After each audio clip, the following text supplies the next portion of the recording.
এবার Vaseline presents শীতের সাতকাহন।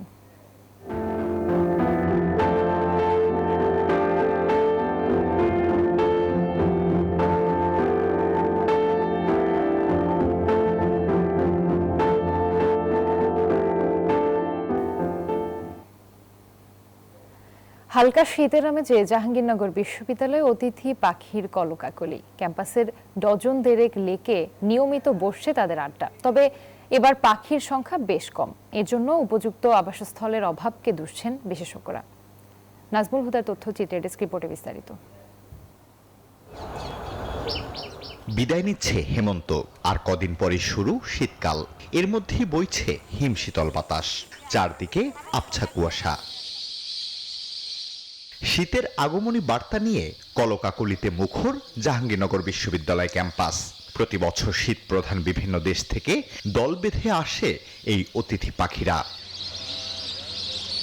ক্যাম্পাসের বিভিন্ন লেকে ছোট ছোট আসর বসিয়ে যেন আড্ডায় মেতেছে শত শত পাখি। কখনো আপন খেয়ালে পানিতে ডুব, কখনো আকাশে উড়াল, কেউ আবার পোহাচ্ছে মিষ্টি রোদ। এবছর অতিথি পাখি আগের বছরের তুলনায় অনেকটাই কম যাবে ক্যাম্পাসে। অন্যান্যবার অনেক পাখি আসতো, কিন্তু অপরিকল্পিত নগরায়নের কারণে আর কি পাখি আসছে না। ভূতি হাঁস আসতো, পাতি হাঁস আসতো, এখন ওসব পাখি আসে না।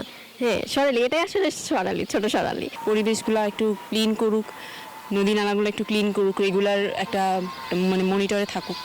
দর্শনার্থীদের অযাচিত উৎপাতে পাখিদের বসবাসের স্বাভাবিক পরিবেশ নষ্ট হচ্ছে। পাখি দেখতে গিয়ে কেউ ঢিল ছোড়েন, কেউ দেন হাততালি। লেকগুলো আসলে একবারেই জলাজীর্ণ অবস্থা ছিল, যে কারণে সেখানে পাখি কিন্তু আসে নাই। বহিরাগত অনেক লোকজন আসে যারা পাখিদের ঢিল ছুঁড়ে, যেটাও পাখিদের জন্য আসলে অনিরাপদ। আমাদের সুইজারল্যান্ড যেটা আছে সেখানে আগে পানি ছিল আগে, তো ওটা ওই আনপ্ল্যান্ড একটা স্ট্রাকচারের ইয়ার কারণেই এখন আর ওখানে পানি নাই। এনজয় শীতের দিন, healthy happy skin, just Vaseline. পাখির আগমন কমার বড় কারণ অনিরাপদ আবাসস্থল বলছেন পাখি বিশেষজ্ঞ ও প্রাণীবিদ্যা বিভাগের অধ্যাপক ডক্টর মোহাম্মদ কামরুল হাসান।